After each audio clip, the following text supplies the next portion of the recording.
programang ito ay rated SPG. Striktong patnubay at gabay ng magulang ang kailangan. Maaaring may masiselang tema, lengguwahe, karahasan, sexual, horror o droga na hindi angkop sa... Hindi pumunta lang, ano po nangyari? May nakita tao sa baba. Hindi ko nga alam kung buhay pa siya.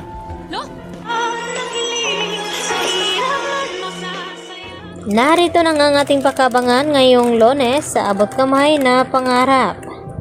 Inakala nga dito ni Zoe na hindi siya isusumbong dito ni Don Pepe at pati na rin itong si Moira.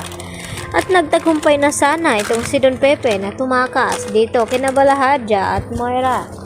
Subalit sa isang pagkakamali ni Don Pepe na nakakuha pala siya ng cellphone dito kay Dax at tumawag dito kay Giselle. At sakto naman na pagkausap dito ni Zoe at dito ni Moira ay narinig mismo ni Zoe na sinasabi ni Don Pepe na ang nagpakidnap sa kanya ay di umano sina Zoe at ito ngang si Moira. At hindi naman masyadong maintindihan dito ni Giselle ang tawag sa kanya ng telepono dahil wala nga signal sa lugar na yon. At hindi malaman ni Giselle kung sino nga ang tumatawag sa kanya. At dito naman na nanggagalaiti sa galit itong si Zoe habang pinapakinggan ang mga sinasabi ni Don Pepe dito nga sa telepono. At hanggang sa lumabas ng kotse itong si Don Pepe dahil gusto niya makatakas dito kay Zoe at hinabol ni Zoe at pilit na kinukuha itong cellphone na hawak nga ngayon ni Don Pepe. At sa hindi inasahan ay hindi sinasadya ni Zoe na maitulak ni Zoe itong si Don Pepe dito naman sa tulay kaya nahulog ito padaos-os sa baba. Kaya agad na nakonsensya itong si Zoe at hindi niya malaman kung buhay pa ba o patay na itong kanyang Lolo Pepe. Kaya hindi niya makaya ang sitwasyon na ito. Kaya agad na tumawag siya dito kay Carlos at ipinaalam na umiiyak itong si Zoe at nagtanong ito si Carlos na kung ano ang nangyari dito kay Zoe. At ang sagot nga dito ni Zoe na hindi daw niya ito sinasadya na maitulak niya sa bangin itong kanyang Lolo Pepe.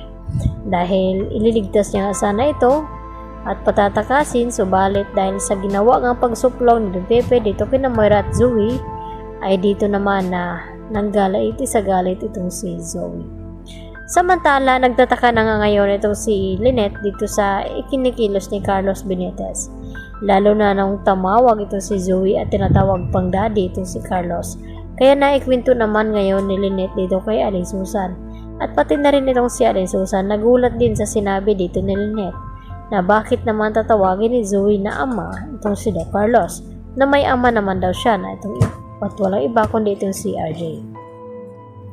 Samantala nakatakas naman itong si Balahadja habang pinupunteriya ng mga kapulisan at hinuhuli dahil lang laban nga itong si Balahadja at may baril din siyang hawak kaya agad na nagkaputukan ang mga ito. Kaya dito naman ang kumuha ng pagkakataon itong si Balahadja na takasan ang mga pulis na ito.